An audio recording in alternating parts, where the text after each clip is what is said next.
হযরত ইব্রাহিম আলাইহিস সালাম উনাকে মালাকুল মউত আজরাইল আসছে, আয়েশা বলছে আপনার জান কবজ করতে চাই, আপনি অনুমতি দেন। হাদিসের মধ্যে আছে প্রত্যেক নবীকে মৃত্যুর পূর্বে মালাকুল মউত জানায়, অনুমতি চায়। অনুমতি না নিয়ে কোনো নবীর জান কবজ করা হয় নাই। তো ইব্রাহিম আলাইহিস সালাম বললেন, আজরাইল আমার একটা ছোট্ট প্রশ্ন আছে আল্লাহর কাছে, তুমি একটু জিগায়া আসো। যাও তুমি জিগাও। তো আজরাইল মালাকুল মউত বলছে আচ্ছা বলে।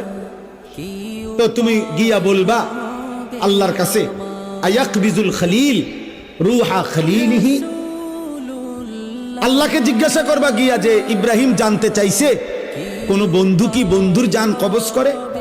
বন্ধু বুঝি বন্ধুরে মেরে এলা? আমি না আপনার বন্ধু? ইব্রাহিম আলাইহিস সালাম কার বন্ধু? কথা বলে না, আল্লাহর বন্ধু কিনা? তো ইব্রাহিম আলাইহিস সালাম বলতেছে যাও গিয়া জিগাও কি বন্ধু এটা, বন্ধু বন্ধুরে মারতে করে? বন্ধু বুঝি বন্ধুর জান কবজ করে? সুবহানাল্লাহ। আল্লাহ তাআলা তখন বললেন জিব্রাইল, আরে আজরাইল মালাকুল মউত, তাহলে এক কাজ করো, তোমারে আমি আরেকটা প্রশ্ন করতেছি ইব্রাহিমকে বলার জন্য, তুমি হেঁটে গিয়া কও, যাও আবার যাও। তো মালাকুল মউত এসে এবার ইব্রাহিম আলাইহিস সালামকে বললেন, আপনার কথার জবাবে আল্লাহ তাআলাও একটা প্রশ্ন করছেন, আপনি এটার উত্তর দেন। তো বলছে কি? তো আল্লাহ তাআলা জানতে চাইছেন আয়াকরাহুল খলিল লিকা খলিলিহি, বন্ধু কি তাহলে বন্ধুর মুলাকাত সাক্ষাৎ চায় না?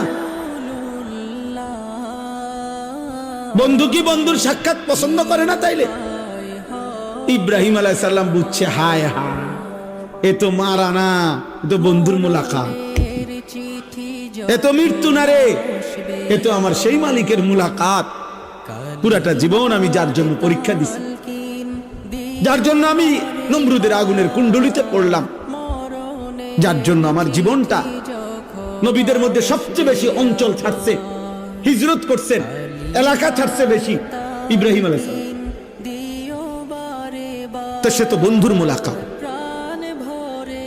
এজন্য দোস্ত প্রথমে কথাটা বুঝাইতে চাইলাম যে মৃত্যুর যন্ত্রণা প্রত্যেকের হবে, বাকি মোমেন মুত্তাকি ইমানদার তার মৃত্যু যন্ত্রণা তার আনন্দের বিষয়।